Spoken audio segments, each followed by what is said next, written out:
اسے اب تک یقین نہ آ رہا تھا کہ جس کو اس نے چاہا وہ اتنی آسانی سے اس کی قسمت میں لکھ دیا گیا۔ نہ کوئی سماجی روڑا اٹکا درمیان میں، نہ کوئی گھریلو اعتراض اٹھا، سب ایک دم سے بالکل فٹ فاٹ ہو گیا، اور یوں آسانی سے ہوا کہ وہ خود حیران رہ گئی۔ آخر اسے پہلے کہاں پتا تھا کہ ادھر سے ضمیر بھی اسے اتنی ہی چاہتا ہے جتنا وہ اسے۔ وہ بھی اسی کی طرح اس سے محبت میں اندر تک ڈوبا ہوا ہے، اور جب اسے علم ہوا تو وہ جیسے آسمان پر پہنچ گئی، پیر زمین پر اب ٹکنے تھے بھلا، ہواؤں میں اڑنے لگی۔ دیکھتے ہی دیکھتے پھپھو کی نند آئی، رشتہ ڈالا اور اس کے خاندان سے ہاں کرا کر اٹھی۔ اس کی تو مراد بھرائی تھی، ساری رات کمرے میں لڈیاں ڈالتے گزرتی، اور اگلے دن پھپھو کی نند نے جلدی منگنی کا شور مچا دیا۔ اس کے گھر والے پھپھو کی دی گئی تسلیوں سے کافی مطمئن اور شاداں تھے۔ منگنی کی ہاں کرتے ہی تاریخ دے دی، اور پھر دونوں طرف منگنی کے ہنگامے جاگ اٹھے۔ ایک دن سمیر منگنی کا جوڑا چیک کرانے کی خاطر ان کے گھر چلا آیا تو دروازہ کھولتے ہی وہ سرخ شرم سے ہو گئی۔ اندر بھاگ جانا چاہا، مگر سمیر کی پھرتی نے اس کا ارادہ ناکام کر دیا۔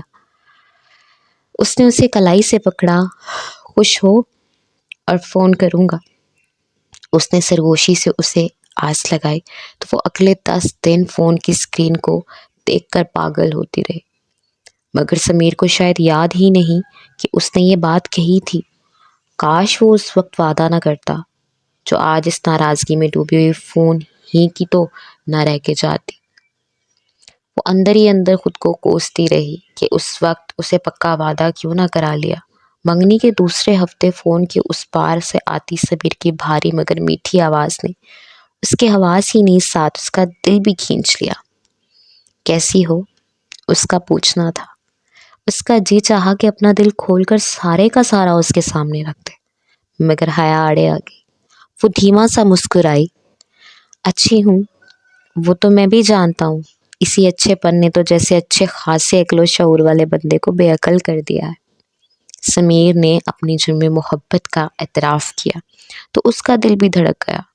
پھر اس دن سمیر نے بہت باتیں کی تھی، بہت سے وعدے کیے۔ وہ اس کی محبت میں اندر تک بھیگتی چلی گئی۔ آنے والے دنوں میں بھی سمیر نے ہر پل ہر لحظہ اسے اپنی محبت کا یقین دلایا تھا۔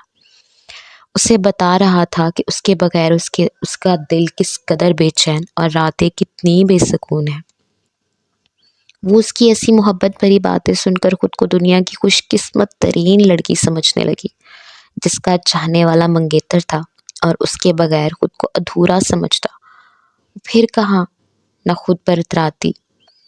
سمیر کو جلد شادی کرانے کا خواہش مند تھا، مگر مناہل کے گھر والے ہی تھوڑا ٹال مٹول کر رہے تھے۔ بیٹی بیاہ دینا اتنا آسان کہاں، سوئی سے سلائی تک تیاری کرنی ہوتی ہے۔ ابھی کیسے شادی ہو سکتی ہے؟ اس کے تو ابھی بھی ایڈز کے ایگزامز ہونے والے ہیں۔ ایسے کیسے ایک دم سے سب کچھ چھوڑ کر شادی کر دیں؟ جبھی سمیر کے گھر والوں نے کچھ وقت کی مہلت مانگ لی۔ وہ بھی اس منگنی کے پیریڈ کو ابھی انجوائے کرنا چاہتی تھی، تبھی خاموش رہی۔ وہ بھی 2-3 دن بعد لازمی کال کرتا، اس کی کم سنتا، اپنے دل کی ساری باتیں سناتا، اور اس کا دل بے قابو کیے جاتا۔ ایسے ہی محبت منانے کا وہ دن بھی آ پہنچا، جس دن تمام نوجوان اپنی اپنی محبت کا اظہار کرتے پائے جاتے ہیں۔